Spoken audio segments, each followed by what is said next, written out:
the Invisible Soldiers Podcast. Welcome to the Invisible Soldiers Podcast. I'm Rebecca. I'm Corey. And we're slowly becoming your go-to spot for Black stories in advertising. Today's episode is all about surviving advertising, mentally, physically, and spiritually. Getting the work done while making sure you take good care of yourself. Yes. Yeah, welcome in. What you been taking care of yourself? It's so funny that you say that. Yes, actually. I've actually kind of doubled down on making sure I take the time now, you know? Yeah. I've been traveling a little bit and worried about COVID because it's back. Yes. And then I went out to Vegas weeks ago. I came back coughing. I caught something.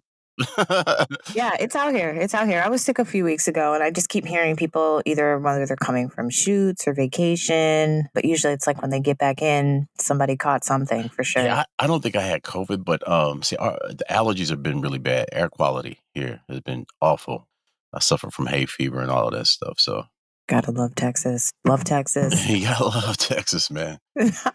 But in that, in your week, last week, we're, connecting on a Sunday morning. I don't know about you, but it has been very busy as we've been going into Q4. For sure. I've got most of my creatives are out and about shooting, and I've got people working deep in their Q4 plans. And it's just kind of a bit of a grueling time. I've had a lot of people come to me to my virtual office to just talk about how to manage their time as well as their home life. There's lots of talk about having to return to the office, so what that would do to their routines. But would love to hear your thoughts on, whether it's managing your time, but just kind of the rigor in our industry and, your thoughts and perspective. Advertising is a grueling industry.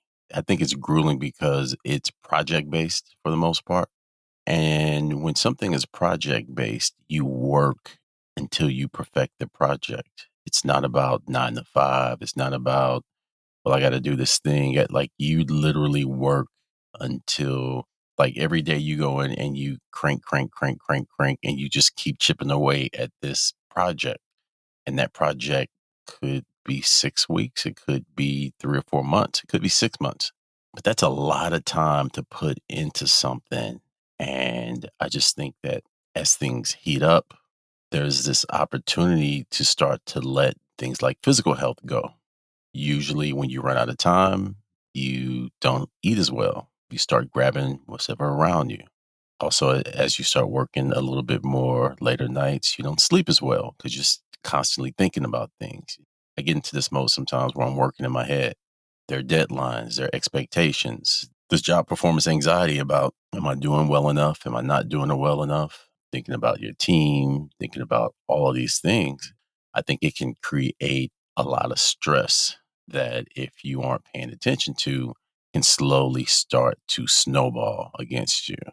And maybe come out in behaviors at work.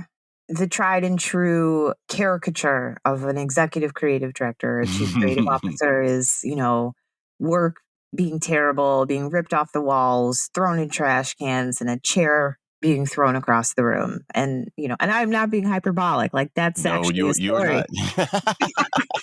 You're not. Yeah. Okay. So as creatives, we live in a world where we are constantly under critique.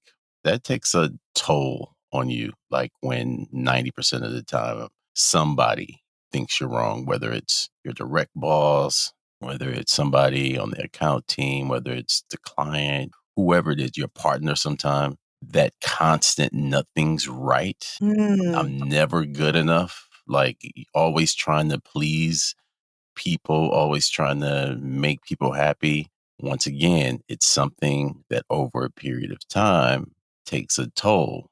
And I think first thing that goes is the physical part, right? The physical health starts to slip a little bit. And then it begins to ease its way into the mental health, right? I've seen it so many times, like the changes that people go through, whether it's emotion, whether it's gaining 40 pounds, losing 10, gaining 30 more. People who don't smoke becoming chain smokers overnight, seeing people dealing with drug issues, seeing people start to drink a lot more. We talked about this, right? There was definitely a period in my young career where surrounded by all young people, none of us quite at a place where we had kind of broken through. Everybody's feeling like they aren't being paid enough. working too much. Yes. So what do? We go out to the Go to the bar. bar.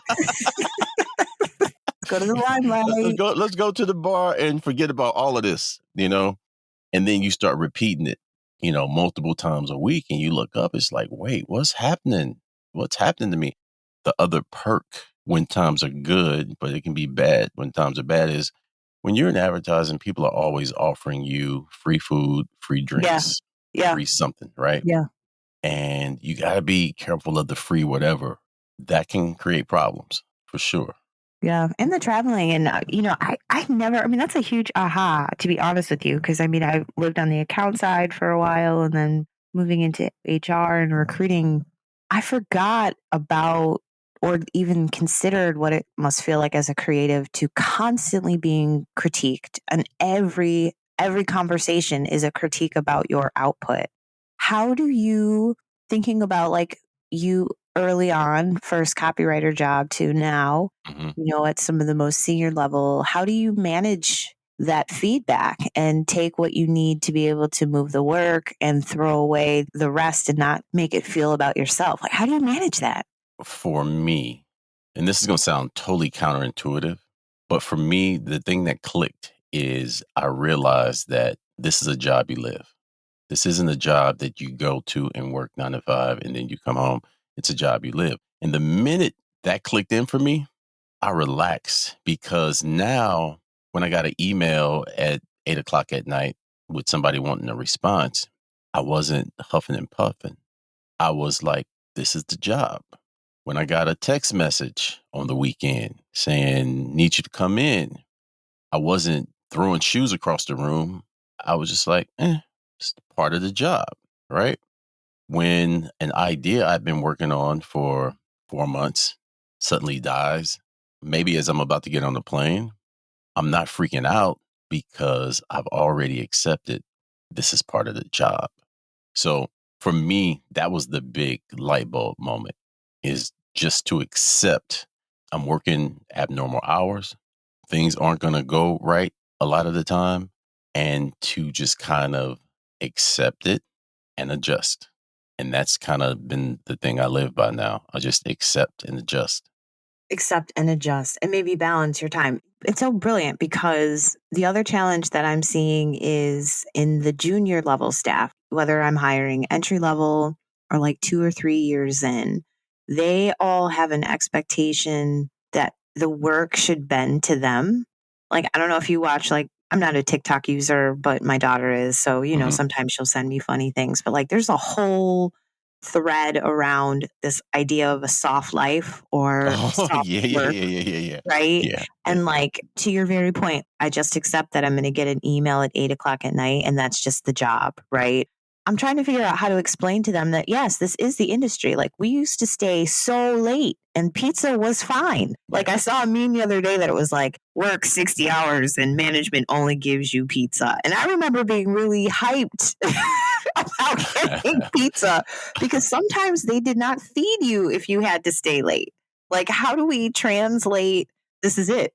So I was watching this interview by Barack Obama. He gave this answer that I thought was like really kind of brilliantly sums up the new generation. And basically, he was talking about the fact that there was a time as Gen Xers where we just didn't have access to everything.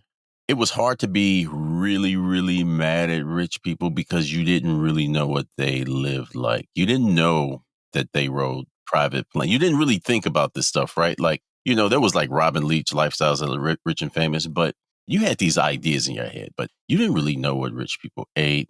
You didn't know what they drove. I mean, maybe what they drove, but you didn't know where they lived. You didn't know what kind of suits they wore. You didn't know all of these things, right? True. In 2023, you know what everybody's doing.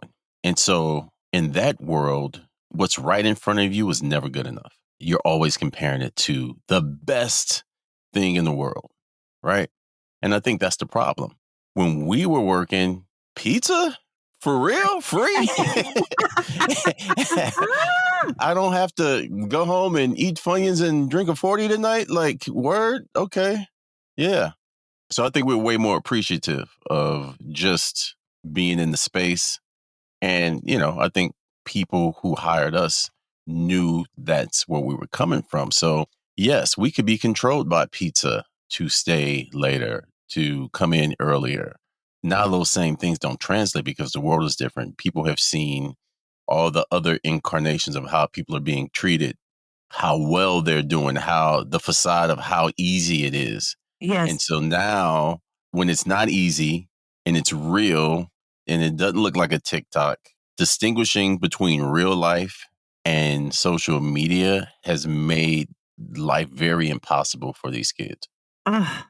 I really hope that that's impossible. It feels impossible because I don't like, I'm just even trying to figure out like how to even get around that. Like, The more you know about how great something is for somebody else or perceive it to be, yes.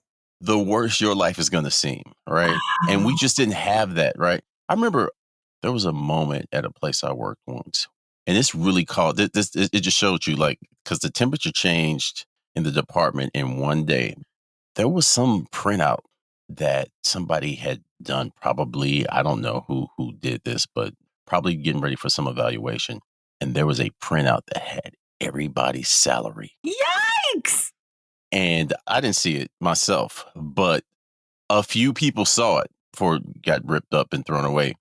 And the information started sharing, right? Started spreading around.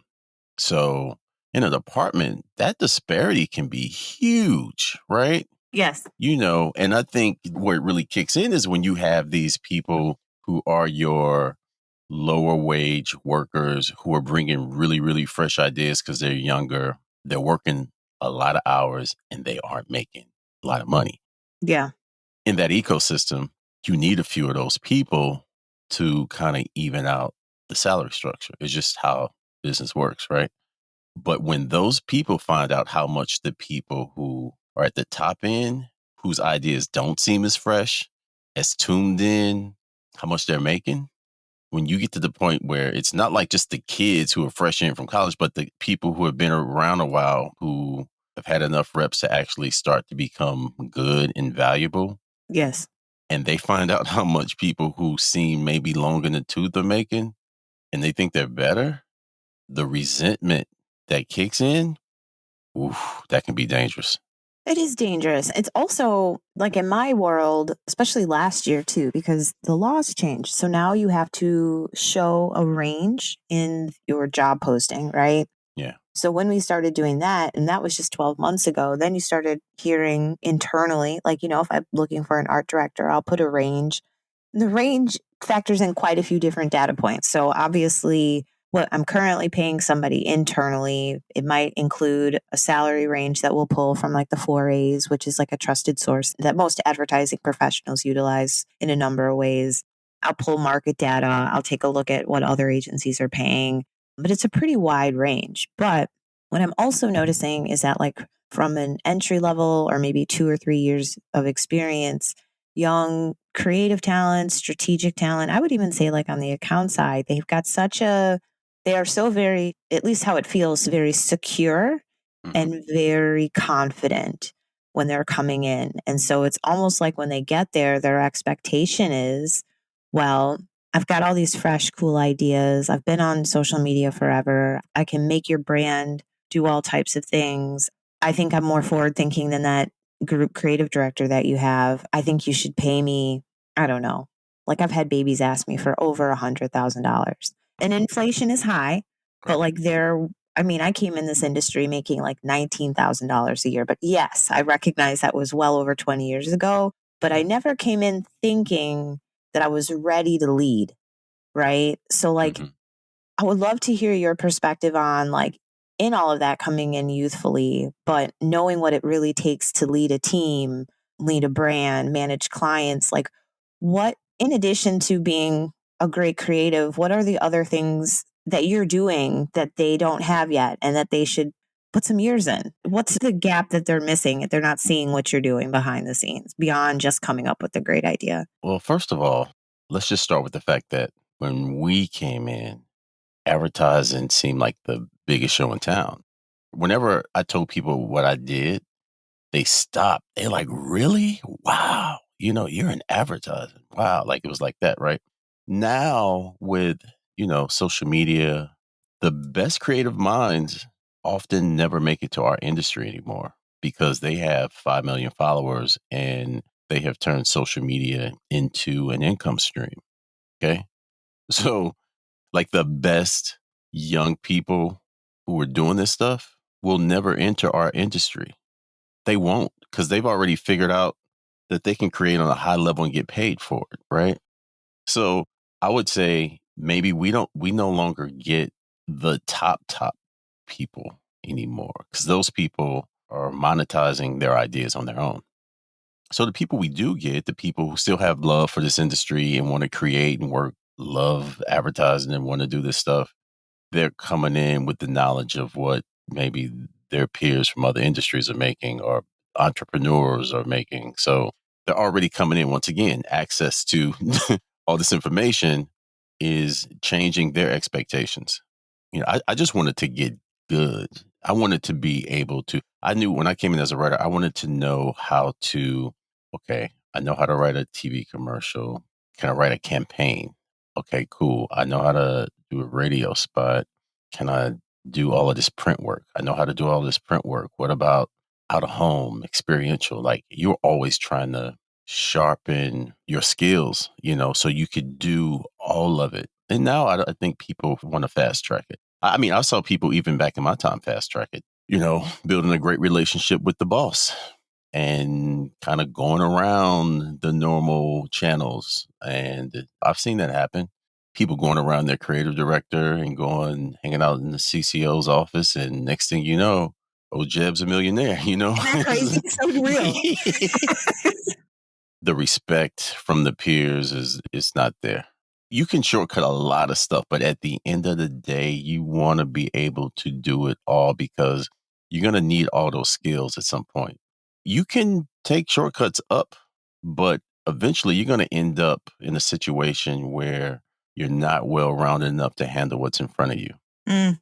And at that point, the stakes will be high and the crashes are going to be really tough when you don't have all the skills. So my advice is it's better to slow down, figure it out, and get all the skills you need because when you get put in the hot seat and it's really, really on you, you want to have a wealth of experiences and skills to pull from. How do you think leadership or some of the pressures, even maybe even as an entry level person having to deliver, how does that affect your mental health? It's tough. I like to say that, like, especially creatives, I think creatives have a little bit of a lottery kind of idea. It's like a lottery ticket kind of perspective. And what I mean by that is every creative wants something out of the industry, more responsibility, a bigger job title, more money, corner office, whatever. I want to get office, whatever that thing is that they want. Every time there's a project, that project becomes their lotto ticket, right? And so the more they invest, it's like watching the lottery numbers come up. You're like, oh, I got the first number. Yeah, yeah.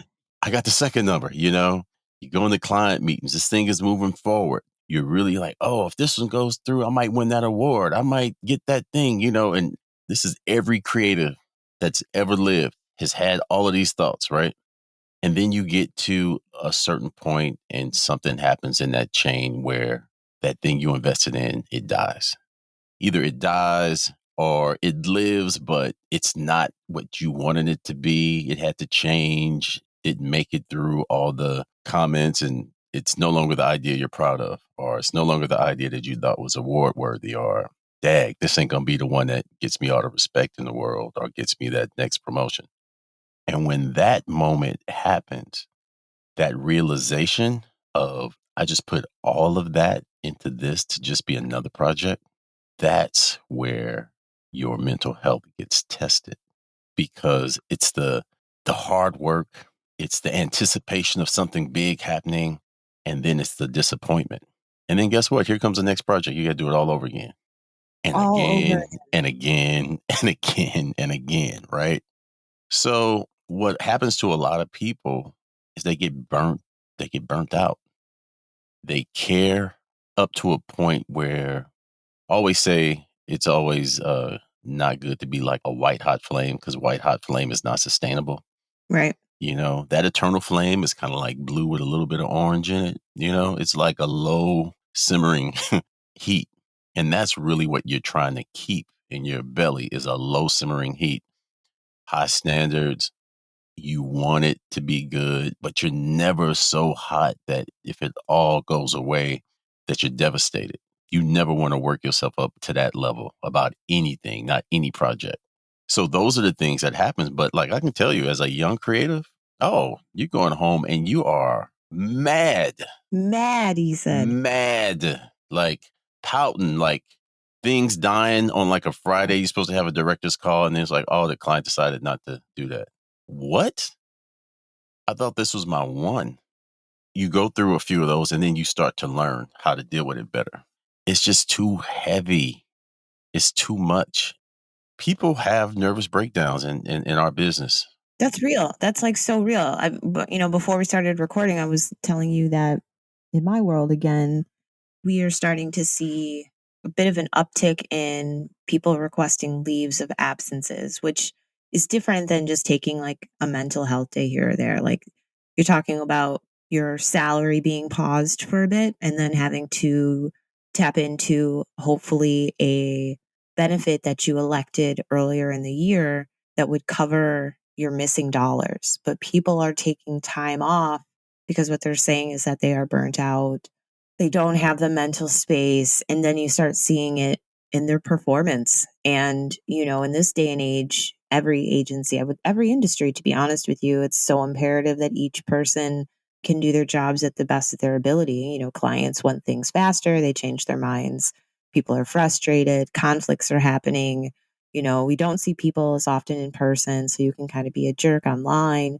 I do worry about the amount of work that people are doing and the fact that the job is, just kind of a part of your life, and not knowing that that's what you've signed up for. And to, what you said earlier about, being mad that that email comes in at 8 o'clock and then they come to me and I'm like, well, I can't change the workflow. Like that's just kind of how the workflow has always been that way. But, we Yeah. used to be in a whole building, beholden to a desk.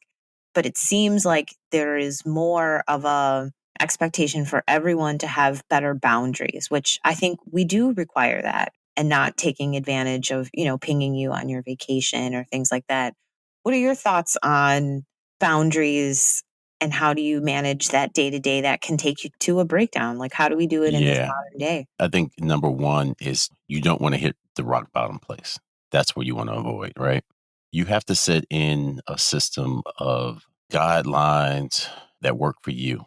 Once you know that, like, okay, I'm working some hours, crazy hours, you still have to go, but I need to exercise every day.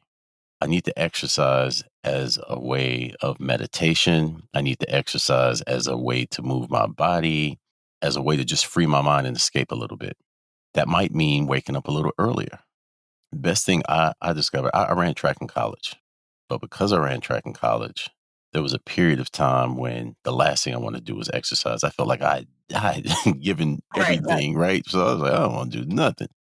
But as you get older, you realize like, oh yeah, no, I need to do something every day for mental and physical health. So my routine, I get up early and I try to get in 12,000 steps, a little over 5 miles, just out walking, jogging, walking, whatever, right? Got to do it every day. It frees the mind. It keeps the body moving. I look forward to it. It's a time to listen to podcasts. It's a time to just zone out. It's a one time when my brain is totally turned off. I'm not thinking about the assignments. I'm not thinking about anything else but me. That's something I would say everybody needs to put in place, some way to just move your body. Then I think you need to start thinking about who am I talking to? Because I know a lot of us spend so much time with our voice in our head. There's no other voice in there to kind of like balance things out. And the thing about this weird about your voice in your head, that voice sometimes can be a cheerleader. It can blow your head up, like make you have you thinking you're the greatest thing in the world, or it can be the biggest hater. The voice in your head is the one that's just telling you not good enough. It's always keeping you off balance. And I think when that voice is constantly erratic or a little too heavy on one side, I think you're headed towards some mental health situations, right? The other thing is I've been able to figure out what the litmus test is for when I know I'm getting stressed, right? So I really like to keep a clean closet, right? My closet looks kind of military. Um, all the hangers are aimed in the same direction. All the shirts or with the shirts, they all are aiming the same direction, all of that stuff, right? But when I'm stressed, when I'm out of kilter, if you will, I look at my closet and I'm like, oh, I'm stressed out because my closet is junky. Yeah, yeah. You know what I mean? Like my closet is no longer neat. Like I'm like, for me, I figured that out. Like there's a correlation between me being scrambled in the brain and out of sync in my closet because then I just start throwing stuff in. I don't take the time to put it where it needs to go. And it becomes very reflective of where my emotions are, right? I'm scattered too. I'm Yes. all over the place too. And whenever I see that, I go, ooh, okay, I know. It's time to chill out. I need to talk to somebody or something. Sleeping is important. Come on. You can't put in all this time at work and then think you're just going to stay up and watch movies to 3 in the morning, get 3 or 4 hours of sleep and do it all again and think you're going to be okay. No. Sometimes the best thing you can do is just go to bed like crazy early. Nothing is better to me than like going to bed at 9:30. I And know, I like, know. And it's so crazy because, like, you think about even like the TV show Mad Men, I mean, that was decades and decades ago, but it was I believe it was a pretty accurate depiction of an all white male industry, but it's where it started. But the staying out late, going to drinks with your clients, being asleep someplace where you weren't supposed to be, like all of those things were very prevalent. I'm not sure how it is today, but just thinking about the younger folks who do seem to be leaning far more into self-care, self-love, and being kind of yes, they aware of are. the No, boundary. yeah. I think for us, because we've seen it the other way, I'm all about self care. Yes. I'm also all about hard work. There's a middle place in there somewhere. I think we're still trying to define what the new regular, what the new norm is, right? I think we're searching for it because I think the industry is still filled with people who are thinking about their era Yes. and they're looking at this era and they're going like, "What? Wait, this is not how it ever was for anybody." So, is this the new correction, or have we overcorrected and need to pull it back? I love to listen to young people. I love to hear their perspective because I do think it's important for us to listen Yes. and to not think we know because usually it's easier to hold on to the old toxic ways than it is to let go of them and try to recalculate to something that is new and progressive, right? It's always the tougher move. So I'm always reminding myself, don't get stuck talking about back in my day, we did it like this. No, like there's always a better, more efficient way to do anything. And I'm with that. Well, and I think the change, like in the world too, is that I can own myself now. It's okay to take PTO. Like there used to be, at least for me anyway, like just such a guilt around having to take time off or, Absolutely. scheduling appointments or doing any of the things that would make sure that I would again show up the next day. There used to be such a value in kind of being a martyr, or somebody said in my agency, it was brilliant, but there used to be a lot of currency in chaos. So, like, the busier you were, the crazier it was, you seem to be more valuable. But I find that there's far more value in being just operationally excellent. So even if it is crazy with the client, at least our team isn't moving that way. I've staffed it appropriately. I'm making sure I'm checking in, like just doing better things. Again, that's even from retaining talent because that's what they're asking me. They're like, "What's work-life balance mean?" And back in the day, we would laugh, "Ha ha ha ha ha, that's not a thing." But now I have to actually solve it so that I can get the best talent. Like I can't ask people to work 80 hours every week. Like we understand, at the height of it and crazy, we're going to ask that of you, but it also has to be okay for you to take a trip and to see the world. And these kids are out here seeing the world. Yeah, no, it's true. One of the things I do like about the remote work is that we have gotten away from all these like perceptions of working hard. Yes. If you walk through a creative department and you see somebody with this junky desk, the perception is like, wow, that guy's really working, right? Like, Chaos. right. And then you see somebody like, I always kept a really clean office, right? And so somebody probably walked past my office is like, this dude ain't doing shit. Like, you know what I mean? But all of that dumb stuff is out the window now. Out the window. You can see it, you can feel it, you can monitor it. I feel like a little better actually than, looking in somebody's office to see if the light is on at such and such time and all of that dumb stuff that we did. Yeah, yeah. And it would be interesting to see because, everybody's putting their flag, they're planning their flag and how they're going to return to office. The big major holding companies, which, again, a lot of it is steeped in real estate, but I have no idea how it's going to turn out. Like they keep saying things like, it fosters collaboration and, they're trying to get their culture back. That's the narrative coming from the top. That is not what I'm hearing from the people. They do not have a desire to do that. People want to be together, but it has to be very intentional. I also hear like on the creative side, the day-to-day work, just kind of, getting the things out the door, much better remote. If we get together, we're on a shoot or we're here or we're there, but they are together all the time, whether it's digitally or virtually or whether it's in person.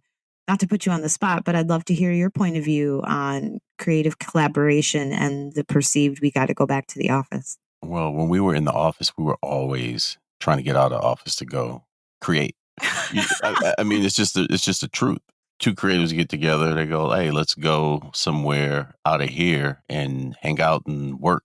And depending on your culture, your bosses, some people believed in asses and seats. That's just how it was. So I think what we've proven is we've proven that technology actually works. We've proven that people can communicate. We've proven that we've hired adults who understand schedules and deadlines and don't need to be micromanaged to get the work done. I think that's what the post-COVID life has proven. And because we've proven it, it's hard to foresee going back to a different way. Like there was a time when, as creatives for production, we would go out on a production early. We would be with the director for tech scouts. We'd be out for all of the casting. We'd be out there, a couple weeks before we shot, right? Sometimes. And now we don't even go out to casting to see people most of the time anymore because we do it all through streaming our videos. And why? Because we've proven we could do it. During COVID, we proved that we could do whole shoots without being at the shoot. Right. So after you do it, I think every time you prove something, it makes it harder to go, we can't do that. Now, I'm not saying it was optimal, especially for if you're doing TV with dialogue and like a lot of the stuff that you want to be there to have those conversations, to be able to pivot real quickly. But once again, when we had to make it happen, we made it happen. And I think it's the same with this. We've shown that we have the technology to continue working without being in the same rooms together. So it's kind of hard to say, oh, we all got to be back in this box to work. We've already proven we don't have to be. I don't know where it's headed. But more importantly, everybody out there, take care of yourself, no matter the industry, no matter how hard you're working.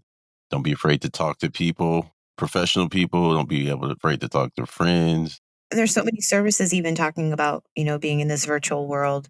People are looking for, even in the HR space, we always are giving recommendations. BetterHelp is an awesome online place where you can get a counselor, whether it's for you, your spouse, to your point, Corey, who are you talking to?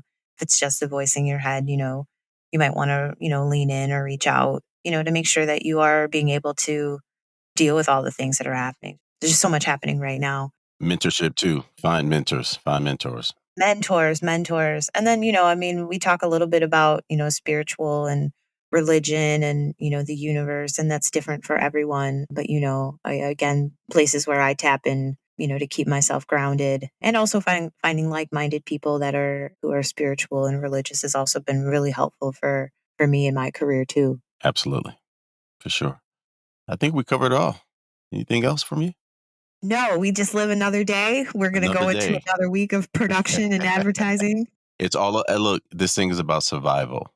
It's all about surviving by hook or crook. So anyway, Thanks for joining us for another episode of the Invisible Soldiers podcast. Continue to support us wherever you listen to podcasts. Peace. Peace.